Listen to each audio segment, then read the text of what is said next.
Good evening, guys. We are going to be discussing major changes in the home buying process. In the last week or two, I'm sure you have seen there's going to be some major changes in how buyers agents get compensated for their services, which could be a trickle down effect to home buyers, right? So, NAR, National Association of Realtors, which is the organizations that realtors um, are governed under, or association they're a part of that help along with their real estate, right? So there's a difference between a realtor, a real estate agent, and a realist. In order to be considered a realtor, you have to be a part of the National Association of Realtors. If you're not a realtor, then you're either a real estate agent, a real estate professional, or a realist. So that's a little background history on that. The major changes that we're discussing are for years, for years when we have been doing real estate transactions, there's something called the multiple listing system. The multiple listing system, or MLS, is the system where real estate agents put their listings into their system so that if I'm the listing agent, 123 Main Street gets pushed out to however many agents who have access to the multiple listing system. This system also pushes the listings out to Realtor.com, Zillow, uh, wherever you can find listings, Kazoo, Hubzoo, whatever, right? They push those listings out there. What this does is it attracts attention and eyes to that listing. I'm going somewhere with this story to give you a background history. So, with that being said, I am the listing agent. I meet with Mr. and Mrs. Seller. Mr. and Mrs. Seller is going to sell their home for 365, and I have agreed with them as compensation for my services a 6% listing fee, meaning whatever the sales price of the property is, it is 6% of that sales price. Now, as consideration, knowing, hey, I'm one agent, I'm one person, and if I put this in my multiple listing system and I share this compensation of 6% that I've agreed with the seller, then instead of it being one person helping to sell 123 Main Street, there's 30,000, 40,000, however many people are in that system that have access to it. That gives that listing more exposure to more buyers than just the pool of buyers that I would bring in as the listing agent, right? Okay. From there, over the last, since 2019, there's been a lawsuit going on where sellers feel as though they have been paying the buyer's agent's compensation. They were complaining and saying they didn't know how much they were paying. They didn't know they were paying the buyer's agent compensation.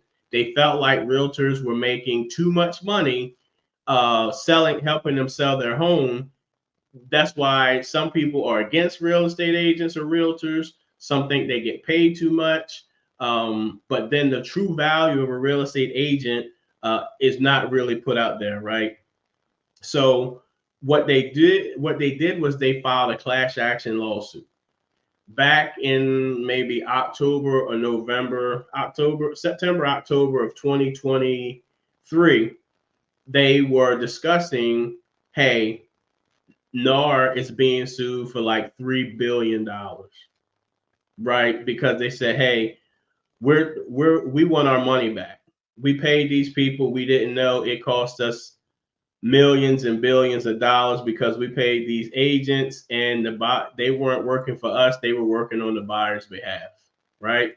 So NAR, instead of going through the motions, instead of continuing to spend millions of dollars to fight this battle, they decided to settle.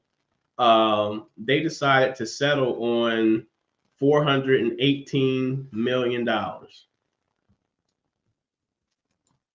$418 million, right? So now they've won, they are going to be changing the way that buyers agents get compensated. So typically, buyers agents, 9 times out of 10, they represent the buyer, and the buyer typically doesn't have to pay them compensation. When I say compensation, they typically don't have to pay them anything for representing them, because it would come from. So there's 2 points of views. The commission, the compensation is coming from the sellers amount that they would net, but the buyer is bringing the money to the table for the financing, right? The buyer's bringing the money for the financing. So some agents are saying, hey, the buyer's really paying for the compensation. Some people are saying, hey, the seller's paying for the compensation because it comes off of their proceeds. I see it both ways, right? So now that the ruling has come into play, unless before July the 1st or sometime after that, they change the ruling, the compensation that would normally go in a multiple listing system will not go into the multiple listing system. So there's a huge uproar. Some people feel as though buyers are getting hurt. Some people feel as though real estate agents were making too much money anyway. Some people feel as though sellers are going to net more money, because one thing I know for that's true. The housing prices are not going down because the seller doesn't have to pay 6, 7, or 5% compensation to agents. That doesn't bring down the price of housing. What that does is that nets the seller more money on their bottom line, if they decide they don't want to, or the listing agent doesn't want to pay the buyer's agent. What does that mean? So as a buyer, a home buyer, and this is not just first time home buyers, this is whoever's purchasing a home. Buyers may have to pay some sort of compensation to their real estate professional so they can be paid. I've had agents that I've talked to who potentially thinking about a retainer, which means currently right now, majority of the real estate professionals, they don't get a buyer's brokerage agreement signed. They do not charge a retainer for their services, and they're pretty much working for free until they sell that home. And if you, as the buyer, decide to go somewhere else, they don't get compensated. They don't get compensated. They don't get reimbursed gas. They don't get reimbursed time. They lose. They're at a loss, right? More agents are probably going to start charging some sort of retainer. If I sat down with a buyer and my retainer is $500, then the retainer for the $500 gets applied to whatever you may have to pay me as compensation. When I say me, I'm talking using an example as an agent. The agents at that point then have something from the buyer, because a lot of times buyers aren't ready. They decide to back out. They just want to see houses. So this does two things. It keeps people serious, and it also, I think, it keeps them committed, because no one wants to lose money that they don't really have. So that's one thing that buyers could do. I mean, that buyers agents may do. The other thing is they may have a flat fee. Okay, this is the service that you want. My flat fee is $4,000. A buyer could have to pay that to their realtor at time of closing. So that's another way that it could be added to your closing costs. Let's say the listing agent and the seller's agent don't want to compensate the agent for their services at all. The agent may have to get 3% from you. 3% of $200,000 sale is an additional $6,000. That's $6,000 on top of your down payment and your closing costs. So that's additional funds.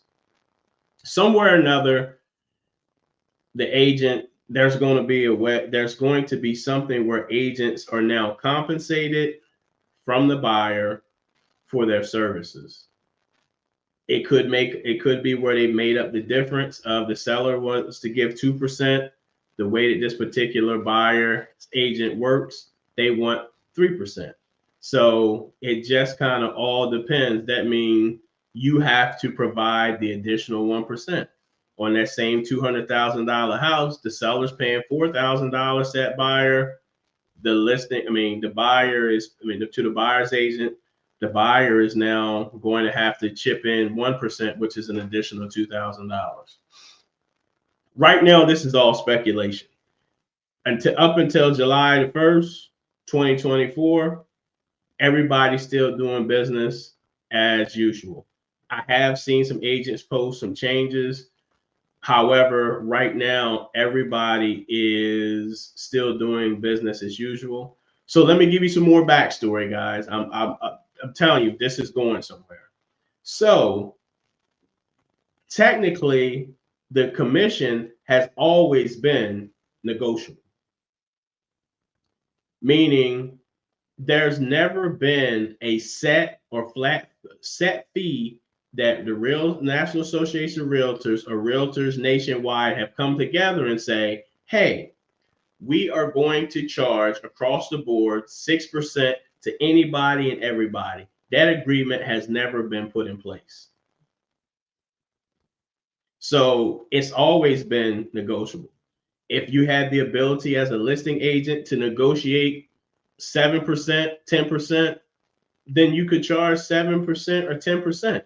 If you didn't have the ability to negotiate 7% or 10%, and you could only do 5, you could do 5. Commissions were negotiable, are negotiable, and always have been negotiable. Now, is there a standard fee of what people charge? No, but that it's a way that businesses do business. You can go to, I'm gonna use stores that's in this area.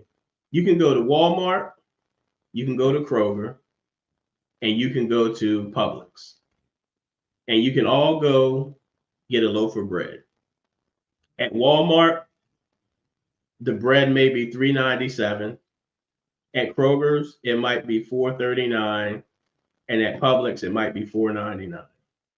All the same loaf of Jefferson bread, right? That doesn't mean that the bread that's higher from from Kroger or Publix is any better than Walmart. But that's the way that Walmart prices their products. That's the way Publix prices their products. And that's the way Kroger prices their products. So what are you saying, Kevin? What I'm saying is each individual company has a way that they want to conduct business, the way they want to do business, and how much they want to charge. And that's the way I believe real estate agents are going to do. I believe if I was to open up a brokerage, my history of what commissions that I normally charge were based off of what I was used to charging. So if I understand my bottom line is that I need to charge X amount of dollars so my agent can be compensated and I can compensate other agents and run my facility, that's the way that I can or I'm going to conduct business. There's never been a rule of you have to charge this amount of money and that amount of money. Okay, I got the backstory out. Now here where it is. A lot of people believe that buyers are now going to have to pay those flat fees, those 1%, depending on what's offered to the agents in the MLS. What does that mean for sellers? That could potentially mean that their house stays on the market longer because you don't have as many eyes on it.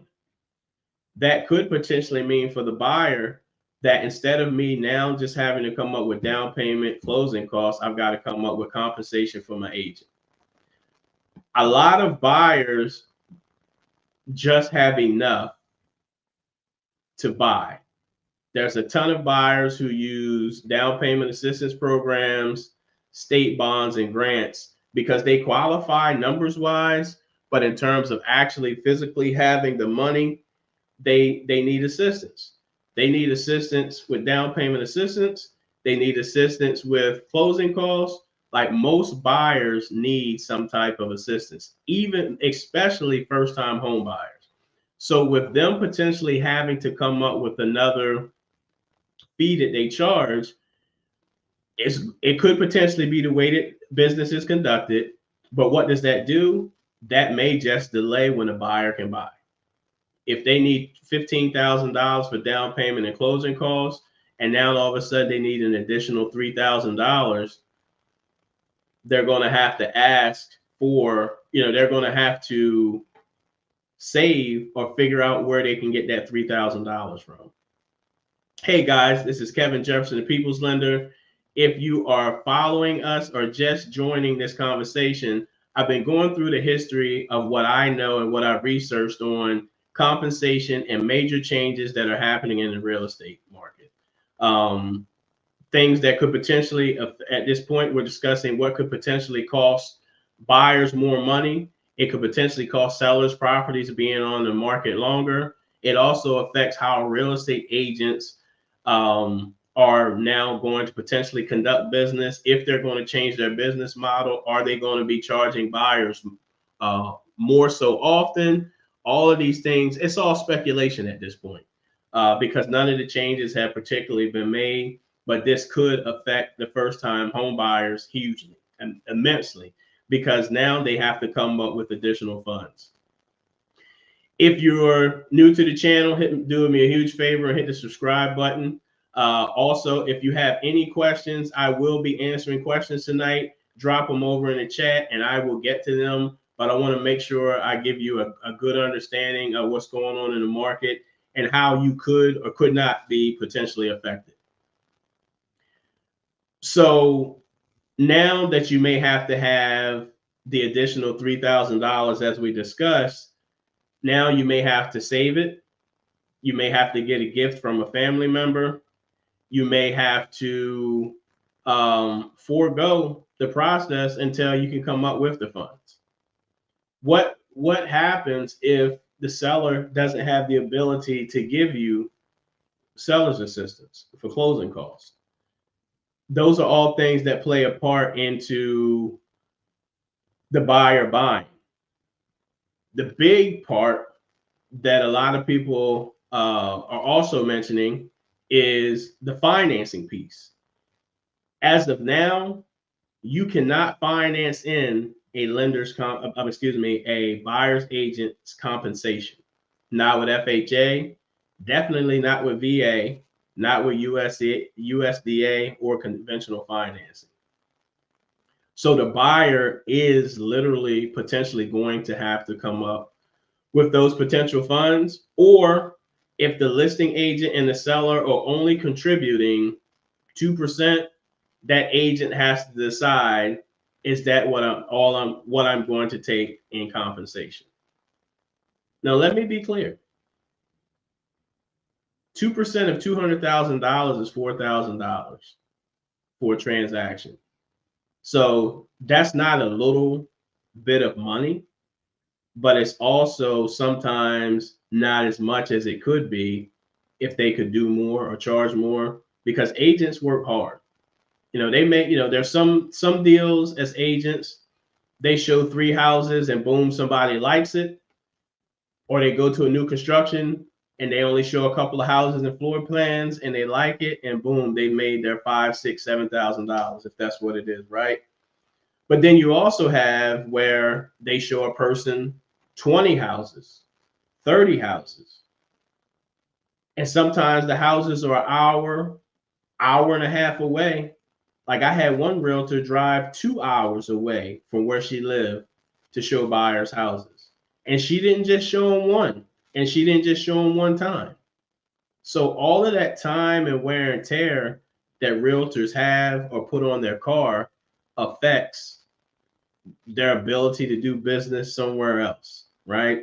So the compensation piece, a realtor is going to want to be paid or compensated for what they think their time is worth. Just like when, buyers go to their job, they expect that they're not going to accept the job making a whole lot less than what they think they're worth. If they have a degree, if they have the experience, like all of those things come into play and they are a factor. So, buyers potentially have a huge, they could be affected immensely. Will there be changes? Yes, I believe there'll be changes. How soon are we going to see this come into play? It could happen years down the road, right? But right now, buyers definitely need to make sure that they're in position, that they have their time, understand what they need to do, and they get with an agent and they understand what the agent's compensation is or what they have to pay. Because the other thing is, you'll get a copy of the buyer's brokerage agreement with information on how you have to compensate them or how your agent's going to be compensated. You have to read it and you're going to have to sign it. A lot of agents probably should have been utilizing the buyer's brokerage agreement. The problem is getting the buyer to commit. Most buyers don't want to sign anything because they don't want to be committed. So you see what I'm saying? Like, this is where so you have to have loyalty. Buyers want agents to be loyal and show them everything that they can and be on time. Agents want buyers to say, "Hey, I'm your guy, I'm your gal that I'm showing you houses. If you have any questions pertaining to these houses, reach out to me." But some buyers just don't want to sign that agreement. Some agents don't offer the agreement, or they didn't offer the agreement. So I I believe that business is going to be conducted differently. I think a little bit more professionally. I think there's going to be more skin in the game from the buyer. Um, but I don't think that it will stop real estate to a halt. Again, I think it's the biggest crux, the biggest lie that they're telling is that sellers are saying, or people think that housing prices are going to go down because the sellers don't have to pay the buyer's agent and the listing agent, which is not true. The seller's just going to net more money. And if sellers become savvy and say, "Hey, I'm only going to give you 3%, let the buyer take care of the buyer's agent," they net more money.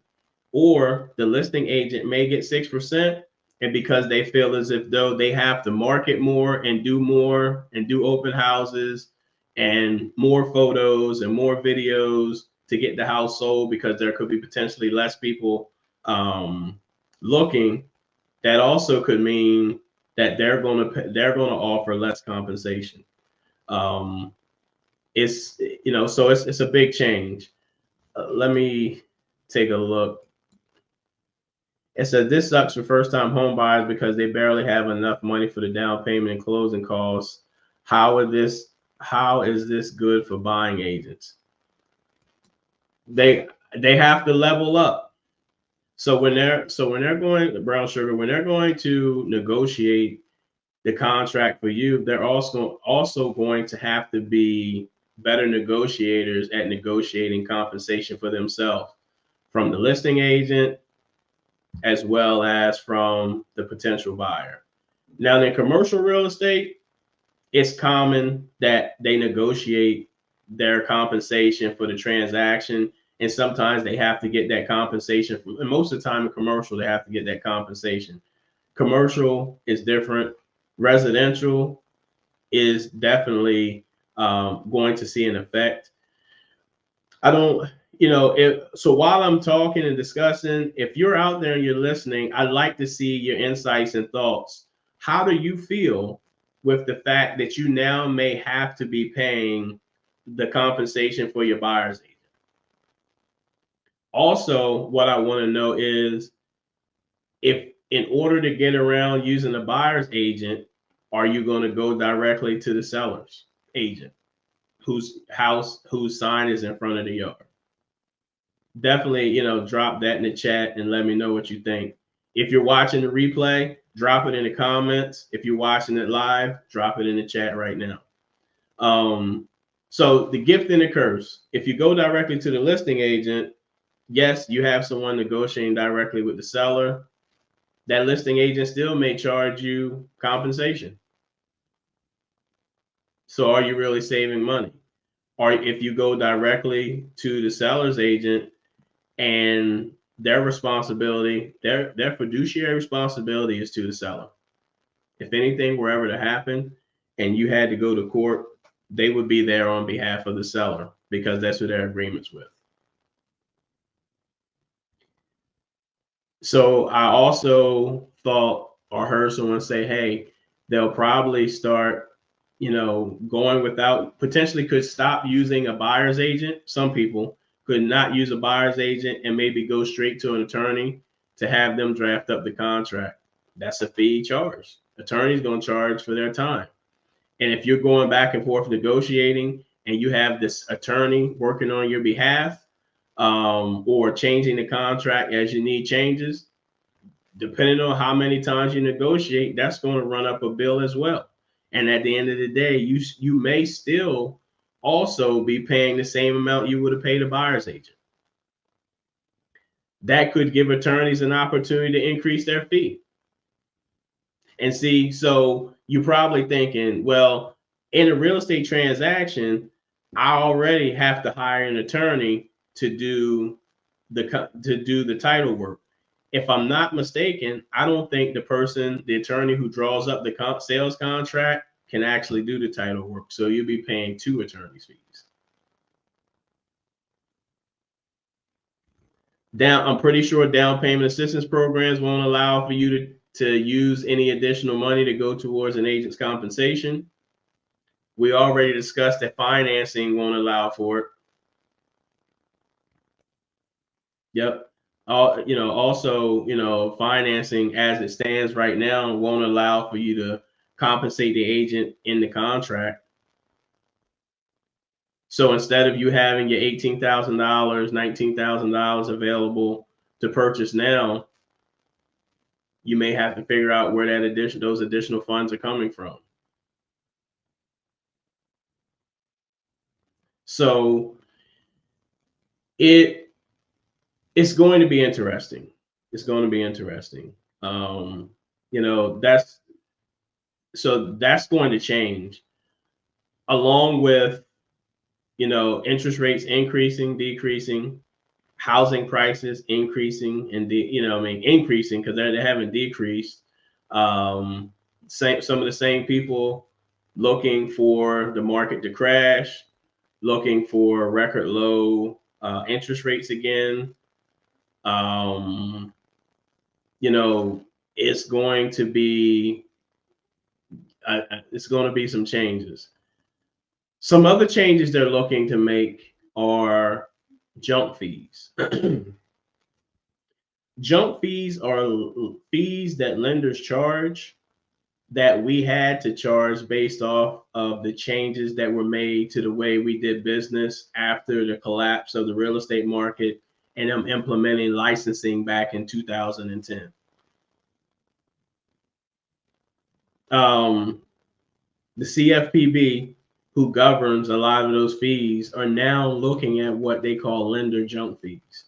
Not only are they looking at lender junk fees, you also have President Biden, who said that he was going to be looking into title fees that attorneys' offices charge buyers as well. So if you take buyers' agents who now may have to be compensated by the buyer, the lender may have to charge differently if those things go through, and attorneys' offices may have to charge different. There's going to be a lot of shakeups in the real estate market that we see. The real estate market as we see it now is definitely going to make a shift. It's also going to potentially make a lot of changes as we go along. I've got a couple questions. It says this could limit the amount of buyers. It could, or prolong how long the buyers or when the buyers get into the market. comment. I'm definitely going with a buyer's agent. It's not relying on the seller's agents to look out for my best interest. Yep, that definitely makes sense. Because you don't know. You really don't know if they have your best interest. My opinion, it's worth paying a buyer's agent. It's worth it.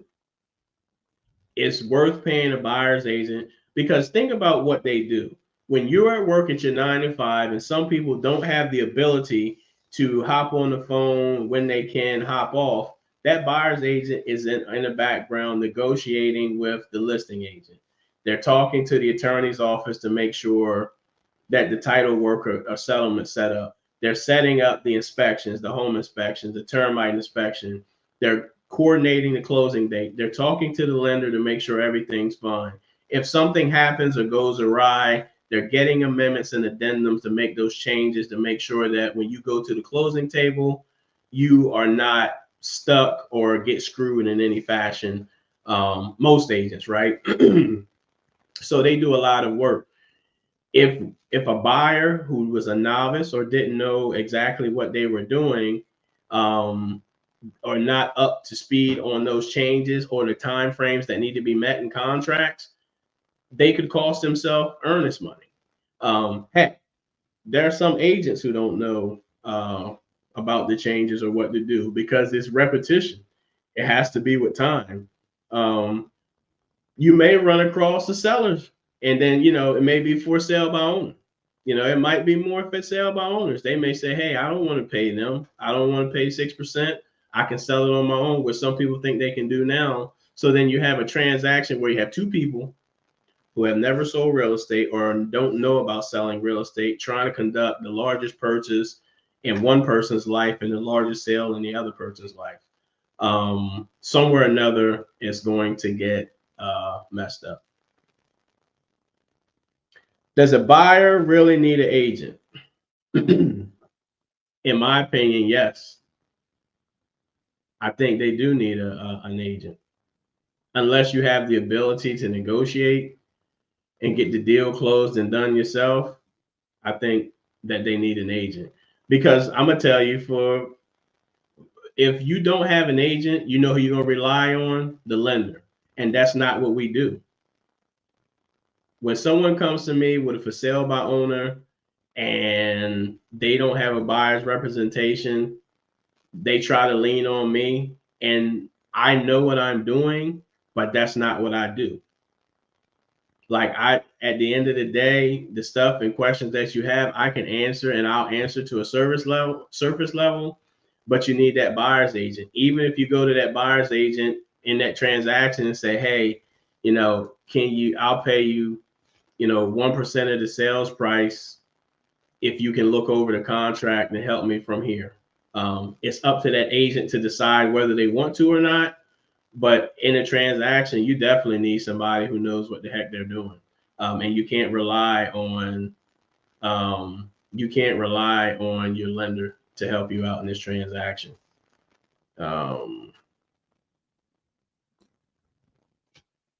How does it affect VA loan users since we're not required to pay agent fees?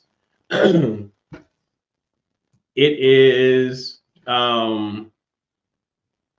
it's going to be up to the agent for them to try to negotiate with the seller as to how much they're going to get compensated, or the seller's agent what they're going to get compensated. If they're only offering 2%, that person has to decide whether they're willing to accept the 2%. At the end of the day, 2% of $300,000 is $6,000. That's a lot of money.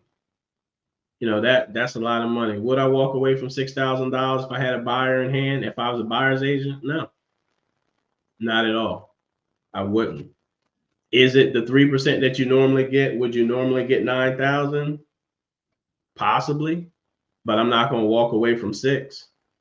So they have to. The buyer's agent has to decide. And I'll tell you this, purple elephant. If that person doesn't want to accept the $6,000, I'm 99.9% sure you'll find another agent who's willing to take that 6,000. So, I mean, you may have to shop agents. Some people just don't, that what they rather do is get higher checks. And if that's not high enough for them, then you move on. I always heard a guy say, some will, some won't, who's next? Lisa McCoy, can a buyer still ask the seller to pay their agent? Yes, they can. That's where I was saying that the agent needs to be able to negotiate their own funds, right? So if I have an agent who can't negotiate their own compensation, is that somebody I want to work with negotiating on a house for me? That's something to think about as well. But yeah, they can still. So all those things still, Lisa, all those things still come into play. Buyer's agent can still request a certain portion of the compensation from the listing agent or the seller. It's not going to be in the multiple listing system, so they have to negotiate it. And then you can still ask the sellers for seller's assistance. Like all of those things as of now still happen. It's just the way that buyers are presented with their compensation. They have to negotiate that piece, and their negotiation piece means it has to potentially come from the seller as well as from the buyer. No problem, Purple Elephant. I'm glad I could answer your question. Hey, guys, we're going to do a little reset of the room. We are talking about some major changes that could affect home buyers in this current market from now to the end of time or until they make changes, right? If you are a home buyer and you're looking to purchase a home, I would love to hear your feedback as to when or how do you feel about potentially having to pay more money and pay money to your buyer's agent to represent you. If you're looking at it currently, if you could drop it in the chat or wherever you're looking at it from. If you are looking at this on the replay, drop it in the comment section. Give me your thoughts on what you think about buyers having to pay more. And if you're looking and you're watching and you have questions pertaining to this topic or something to go along with real estate, I am here to answer your questions for you. It says, can we avoid having to possibly pay agents fees if we purchase before July 1st? Yes, ma'am. It doesn't take into consideration until July 1st of 2024.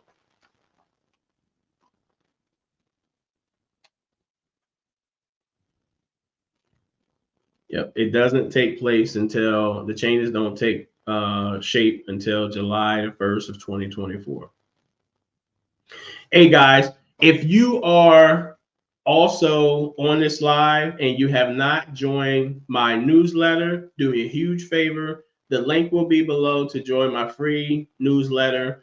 I send it out twice a week, sometimes 3 times a week. We never sell your list. We never give it away. We also, we send when we're going to potentially go live, we send out urgent topics. We send out the video if you missed the live. So it's a valuable resource. We have great content that I think that we put together in our, and it's not long.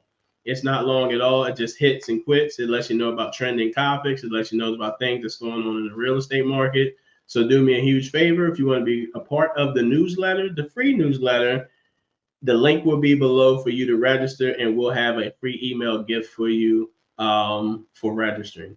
If you're here and you're part of the newsletter, or you aren't a part of the newsletter and you're not a part of our Facebook group, do me a huge favor. Click on the link below and join our Facebook group.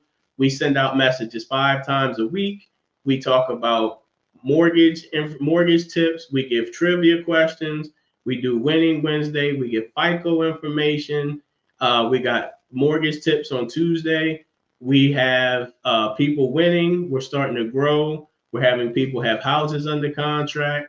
People go to closings. We're in here celebrating each other.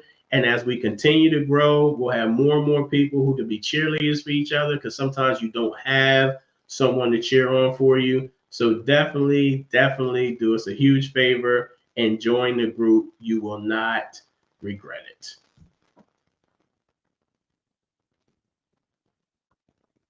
Let me see.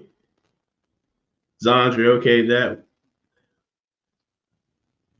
I don't get it, Zandra. Okay, that's what I wasn't or you wasn't sure of. She says she's buying in the weeks to come. You got that right. You got that right.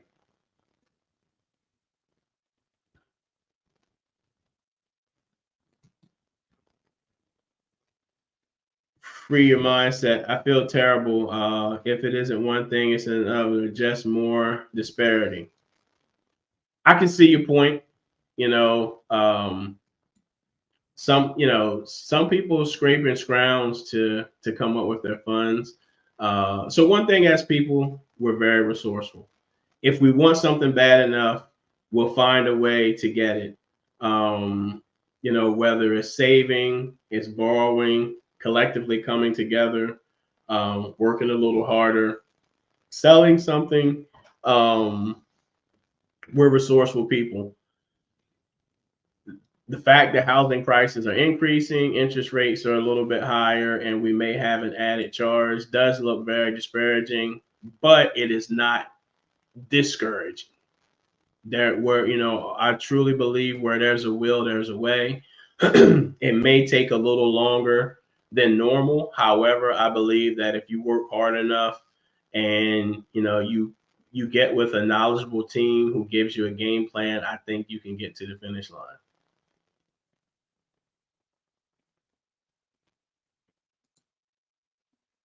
It makes it seem as though it's a negative to buy a house. What's the minimum down payment for conventional versus FHA? So the minimum down payment for conventional, if you qualify, is 3%, and for FHA is 3.5%. The 3% is typically you have to fit into the area median income for conventional, which is a product that's offered through Home Ready and Home Possible. Those are conventional products that offer 3% down payments through Freddie Mac and Fannie Mae. FHA FHA is 3.5%. If you have a 580 or better credit score, I'm having a hard time. If you have a 580 or better credit score. But yeah, if you're not a first time home buyer or you're above the area median income on conventional financing, then your down payment is 5% of the sales price.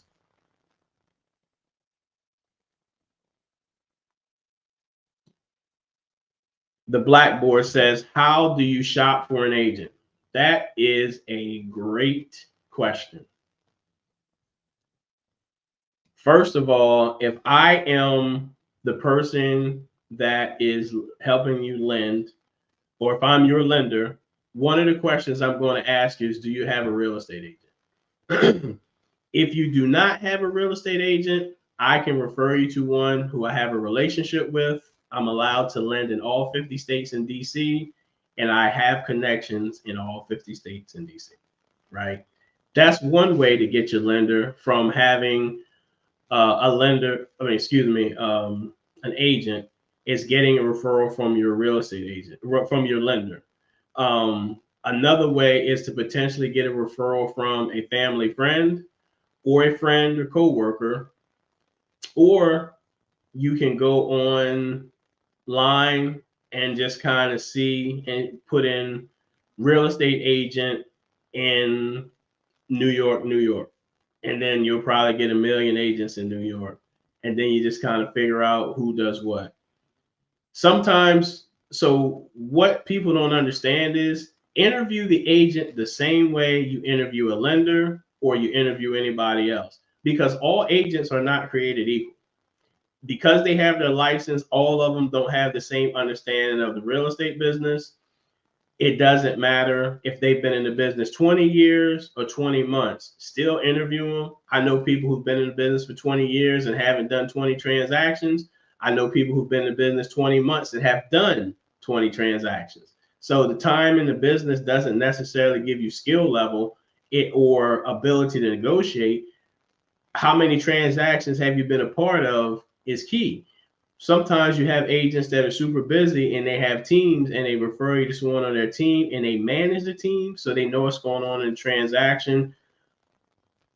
I would also say if you have a friend, that doesn't necessarily mean they have to be the your realtor, because if they can't negotiate, it doesn't help you. If it's a family member, of course, you know, Christmas or Thanksgiving might be different, but you need somebody to work on your behalf. So you have to interview everybody. I would interview them. Just like agents say, hey, interview your lender, interview your agent. Because I've come across agents who didn't know what the heck they were doing in a transaction. And it took for me as the lender to kind of walk them through it. I take pride in helping if they're willing to accept help, but some don't because they think that they're the agent. And I've seen some agents cost their buyers deals because they didn't know how to negotiate. So I would definitely, first place is, in my opinion, go to the lender first, get pre-approved, and then get a referral from your lender. That's going to be my thing. If you already have a lender, and let's say it's a lender who doesn't know anybody for some reason, one, I would question that. Two, if not, I would go online and see who's doing what. All lenders who flash and dash, who come out of these expensive cars and dress nicely, doesn't necessarily mean they're a good agent either. So what I would do is I would take 3 agents, interview them, and tell them how they're going to help you accomplish your goal. And if you want to, potentially get references from them to see how, or look at their testimonials online. Just like you pick a restaurant, you want to see the results for Jefferson Steakhouse, take a look at their reviews and see if they have any. Because they don't have any doesn't necessarily mean that they're not a good agent. They may just not be asking for reviews. Hopefully that answered your question. That was a long-winded answer, but there's multiple ways. First thing, if you're my client and you need an agent, first thing, one of the things I'm gonna ask you, do you have one? If not, can I refer you one? And again, I've got connections in all 50 states as well as the District of Columbia.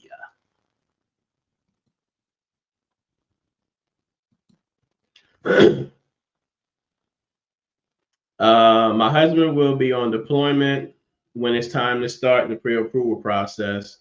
With a power of attorney, will I be able to handle everything, or will you have to speak with him at all during the process? Power of attorney definitely helps. It allows for you to sign on his behalf. It also, you know, lets me know, that I have permission to talk to you. If he has the ability to talk to me at least once, then yeah, like just to kind of make sure your husband is who he is, make sure I cover my bases as well. But yeah, power attorney would definitely help.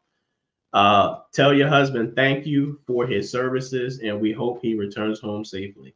But yeah, but for the rest of the time, I can definitely talk to you during the process of purchasing a home. Make sure that you have access to his documentation. His if he's still in the service, we need his service orders, which he is if he's deployed. So that's a crazy question. His service orders, a copy of his most recent pay stubs, his bank statements, W-2s, a copy of his driver's license, and another form of government ID. So just have those things available. I would make sure I get the power of attorney before he leaves. And if you want to start the process before he leaves and you definitely want to work with me, I'm willing to jump on a call with him just to introduce myself.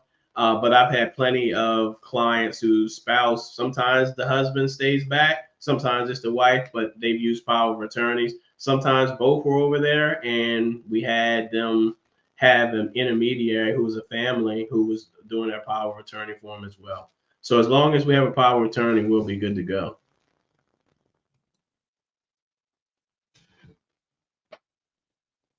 I'm about to rent a room from a friend to avoid the $3,000 price tag to break the lease in my apartment.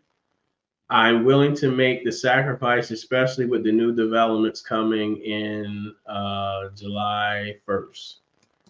I get it. NL Phillips, if you need a referral for an agent, someone to definitely help you, I can give you a referral. Would love to see how I could help you with your deal. But if you need an agent referral, I could also help you with that.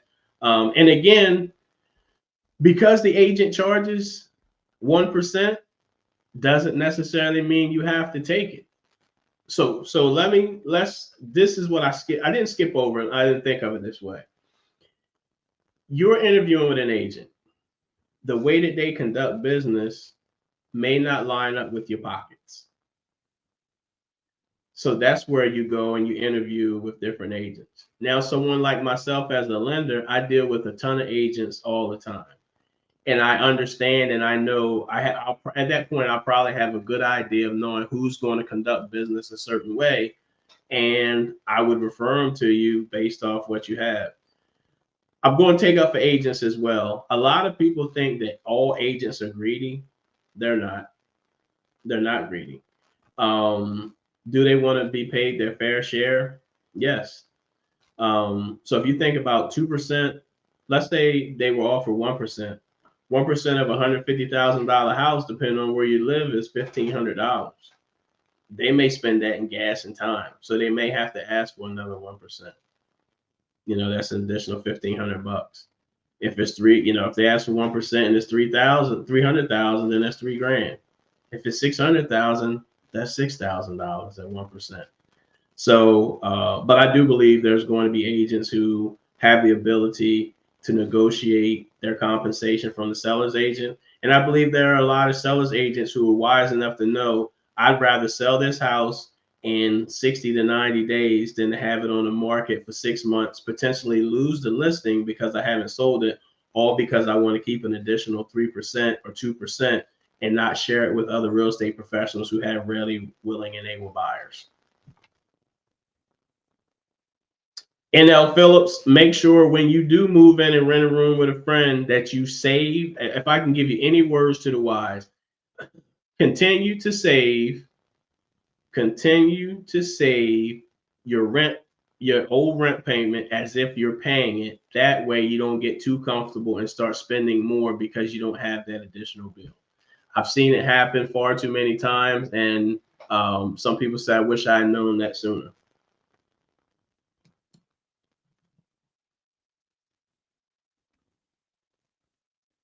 Does my experience I have an upside with the July 1st changes? Yeah, I think so. I believe, Alfonso, I believe that it's going to make agents take business more seriously and conduct business a little bit more seriously. That's on the agent side. So by them conducting business more seriously, they may see an uptick in their business and their clients. For the buyers, that is going to hold buyers accountable because they don't want to lose out on those extra fees. It's also potentially going to have them be more serious because they don't want to lose that $500,000 retainer that they've paid to a buyer's agent. So I think it'll help. It'll help straighten up some things, and it may help some buyers that are not as serious get out of the market. And then that would potentially create more inventory and less competition for the people who are serious. So that's an upside. For realtors who may have to take a cut in their compensation, there could be less realtors on the market because they're not getting compensated the same. So it could be, it's going to be a rocky start for some people because they're not going to know how to navigate. And then there's going to be people who say, okay, let's get it and let's go. Another thing is a good agent may pay for themselves. You may pay the 1% or 2% that they have, but they may be able to negotiate where you can get 2%, 3% seller's assistance, or get the house, the price of the house a little lower. So the agent, if they have the ability, they may be able to negotiate and save you from having to pay extra, and show their worth. If you are looking to purchase a home for no more than $450,000, what minimum would you recommend to have liquid?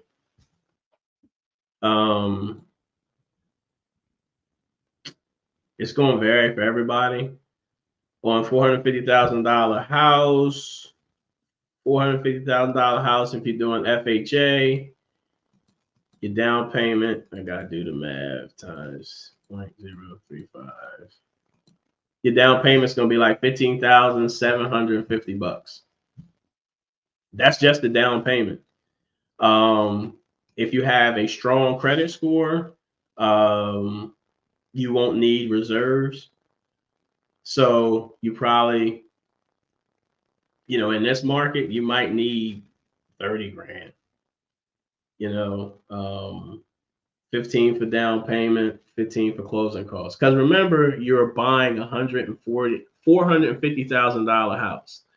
If you're in Delaware, your taxes on a $450,000 house is going to be less than if you're in Houston, Texas, or Dallas, Texas, or New York, or New Jersey, depending on how you're taxed. So that's going to affect how much you should have for closing costs.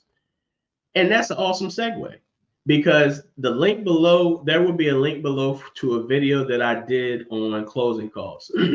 I don't think I've seen anybody online, and I could be wrong, haven't seen all the videos, who's went through what's included in closing costs from the lender standpoint and then from the attorney standpoint. I did a video with an attorney who talked about what attorneys charge for title work and what they charge for closing costs and costs that they have to charge or they get fined, and then us as lenders, what we charge for closing costs. And that'll give you a better perspective of what closing cost is. And then again, it's going to vary and depend upon your location. Free your mindset, I would probably say maybe 30 grand, 30 grand liquid to take care of down payment and closing costs. If the seller is able to contribute to your down payment, then I would say, hey, that's more money I have left in my pocket. If they can't contribute, you are already prepared. But what I would do is, instead of trying to guess for yourself, I would get with a lender, allow for the lender to give you a game plan, and then they can give you an estimate of how much it's going to cost. Because you could still be in the same town. You could be in anywhere USA and see a house across the street from the other, or a street over, and the taxes are going to be immensely different, because one may be in city limits, one may be outside of city limits. They might be both 450, but the taxes are different, which means the closing cost is going to be different, which also means the payment's going to be different, and the homeowner's insurance could be different.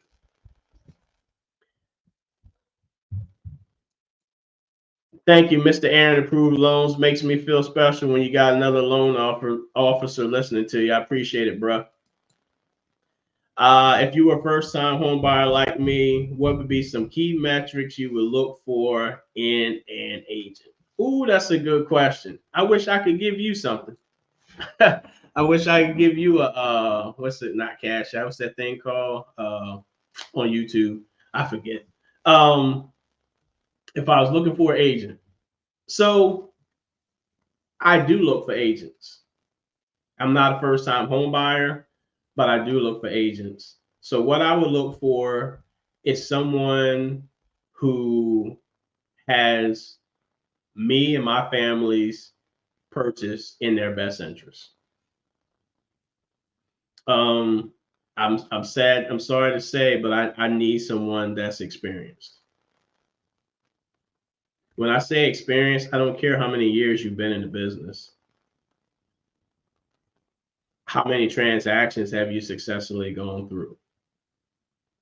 That would be my other thing. And what is their schedule? What are their hours? Do I need an agent that's 24/7? No, I don't.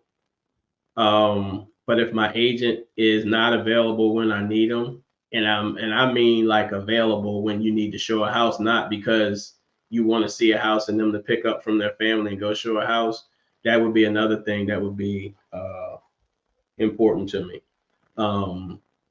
Everybody doesn't mesh. You may be a strong type A person, they may be as well, and you guys collide. So everybody's personality doesn't mesh, but you definitely want to make sure someone who has experience in negotiating contracts, someone who knows that market.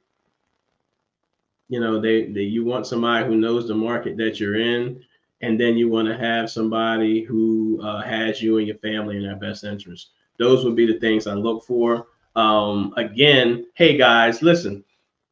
Let's say, let's say that I'm not doing your loan for whatever reason. I don't know why not, but let's say I'm not, and you want a referral for an agent, reach out to me. Reach out to me. I know a ton of real estate agents. I've been in this thing for 20 years, and I know a ton of real estate agents. I know a ton of good real estate agents. And just based by having a conversation with you and what you're looking for, I'm going to partner you with someone who's going to take good care of you. But yeah, if you need an agent, I definitely could refer you to someone in all 50 states and the District of Columbia. And if you want to see how much you can get qualified for, definitely I can help you with that. If you are looking to get pre-approved, or you have questions that you couldn't ask in the live or didn't want to look in the live, the link to get on my schedule is below. My email's below. My cell phone's below. Do me a favor and reach out to me if you have questions. And again, if you want to schedule a time and you say, hey, I've got a lender, I'm happy with them, him or her, could you refer me to an agent? I definitely would be willing to do that as well. But also give your boy a shot. The Blackboard, hopefully that answered your question. I hope that helped. And if you want more and go more in depth, do me a favor, click the link below. It'll be a link below. Get on my calendar and we can kind of talk out what you're looking for, and I can help you figure out what you're looking for, because sometimes you don't know what you don't know. What about rent to own? Ooh, I wish I could start this. Third Degree Burns, thanks for showing up, fam. I appreciate you for all the support over these last couple of years too. What about rent to own or rent to purchase program? Smart or stay away? I say stay away. I say stay away. I'm gonna tell you why I say stay away. I say stay away because, one, there's a reason why you don't qualify. If you don't qualify, if you get pre-approved through a lender and you don't qualify, then I would potentially go ahead and rent. Because what happens in the lease purchase program, you're paying extra money that goes as a down payment, that goes towards a down payment. The problem that I see with these programs, and let me be clear, it's not always the program, it's the buyers. You're in a house that you think is yours, you're comfortable, the lender gave you a game plan, the seller who's doing the lease purchase gave you the seller with the lease purchase gave you a time frame to have things done. Typically what happens is people get comfortable, it's their house, they start spending a bunch of money because they're moving into a new house that in their mind belongs to them because they're doing a lease purchase and they'll own it one day, but they have not went through the steps on cleaning up their credit so they can get out of that lease purchase and take over ownership. Because in a lease purchase, until you take ownership and your name's on a deed, you don't own it, you're still a renter. So I would say stay away. Is there a minimum number of mortgage points most lenders will allow a borrower to pay down? No, it's not a minimum. So like when it comes to interest rates, sometimes there right now there's a lot of there's a fee associated with your interest rate called discount points. If you go to a lender and say, hey, lender, if you come to me and say, hey, Kevin, can you quote me your par rate for my score? I'm going to give you the closest thing to paying nothing as possible, which is par. But however, take into consideration, if you ask for par or better, that is going to be the highest rate on the sheet. If you want to buy down your rate or get a comparable rate, there's going to be a fee associated with it. Discount points are 1% of the sales price. So it's going to depend on what your sales price is. If you're at 200,000 and you're looking, and it takes you 3 points to buy down your rate to where you want it to be, that's $6,000, right? Around $6,000. But if you're at $600,000 and you want to buy it down, it costs 3 points. That's $18,000. Huge difference. As a lender myself, if a buyer tries to buy the rate down too far, I'm gonna have a conversation with them and show them how long it would take for them to recoup those funds. Sometimes you have to do it and buy down rates a little bit that cost for you to qualify for the home. And sometimes I have people who want to qualify for a home decide, hey, I'm going to put down a larger down payment, when in fact, a larger down payment does not necessarily mean that you are going to still qualify. From my experience, buying down the rate has a greater effect on your home purchase than has a far greater rate on your home purchase and what you qualify for and what your payment is than putting down a larger deposit.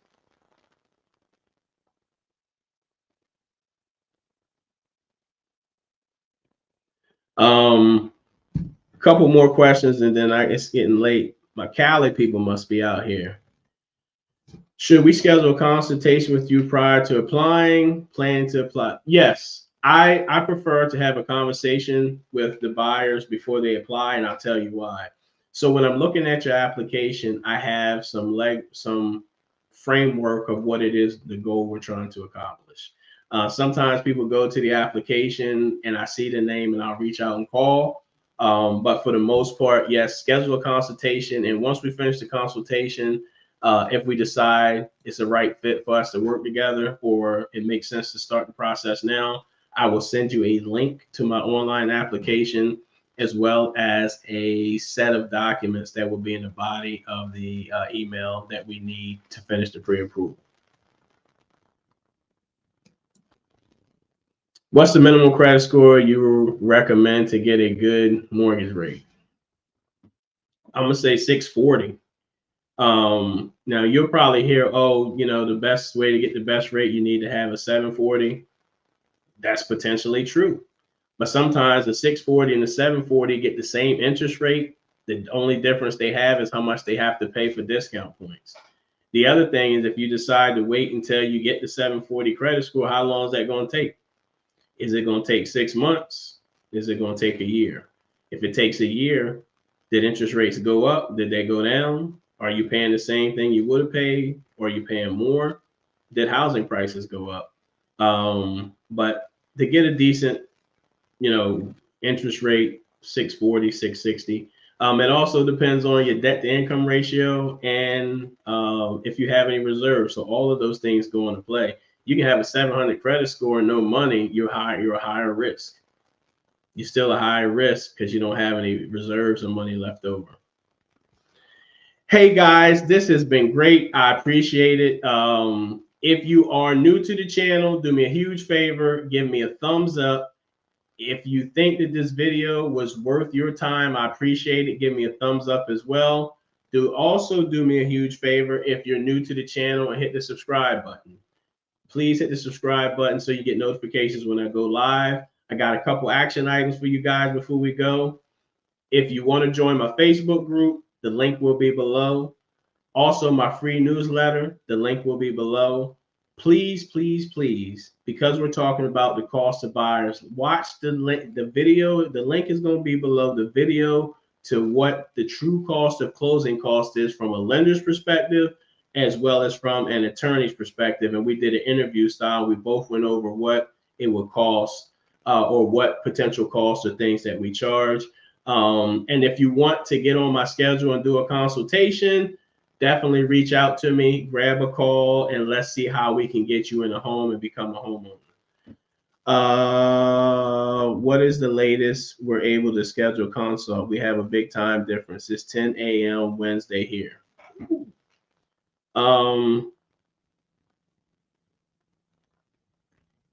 It's a good question. Purple Heart, do me a favor, send me an email and we can discuss. you know, I make arrangements for people as well. Sounds like you're out of the country if it's 10 a.m. where you are. So let's make some arrangements on how I can help you guys. Again, guys, I appreciate you. Thank you. Good night and God bless.